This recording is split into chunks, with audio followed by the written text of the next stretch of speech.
跟老外那个啥感觉啊？男人不都那德行吗？你知道的，我只跟高飞那个啥过。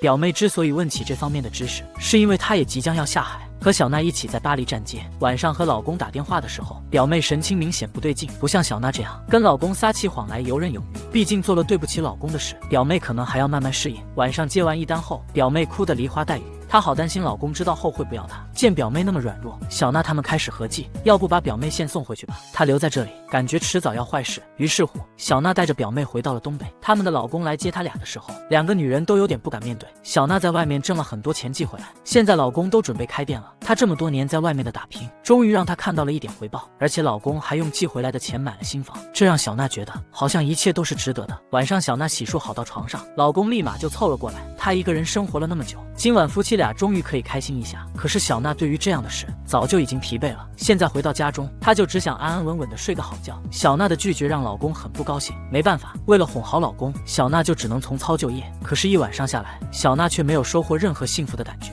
而且天一亮，老公就不知道跑到什么地方去了，吃饭的时候也不在，打电话也没有人接。最后还是小娜跑到正在装修的店里，才找到喝得烂醉的老公。老公一见到她就发脾气，嘴里还大骂着恶心。看这样子，他是知道了小娜在巴黎站街的事，他到底是怎么发现的呢？难不成是有人泄密？总之让老公知道了这样的事，他们的感情算是破裂了。这还没完，妹夫现在也找上门来，指责小娜拉自己老婆下海，两人吵得不可开交，表妹还被老公揍了，不过好像并没有要离婚的意思。小娜的老公就比较硬气，自此以后再也没回过家。他平时比较忙，就只能先把儿子送回娘家。老妈听说这两口子吵架了，问是什么原因，小娜一时间也说不出口。这个时候亲戚还来电话了，要小娜帮忙介绍份巴黎的高薪工作，大家都想挣大钱。小娜一听到这事就来气，老妈还不知情，一个劲的要小娜给亲戚传授经验，这让小娜简直火冒三丈，然后赶紧离开这个没人理解的地方。后来小娜独自找来师傅，她想把店面装修好，先把日子过下去。可是每次回到家中都是冷冷清清的一个人，这让小娜开始绝望，自己那么多年的拼搏究竟是为了什么？到现在反而还不如之前幸福。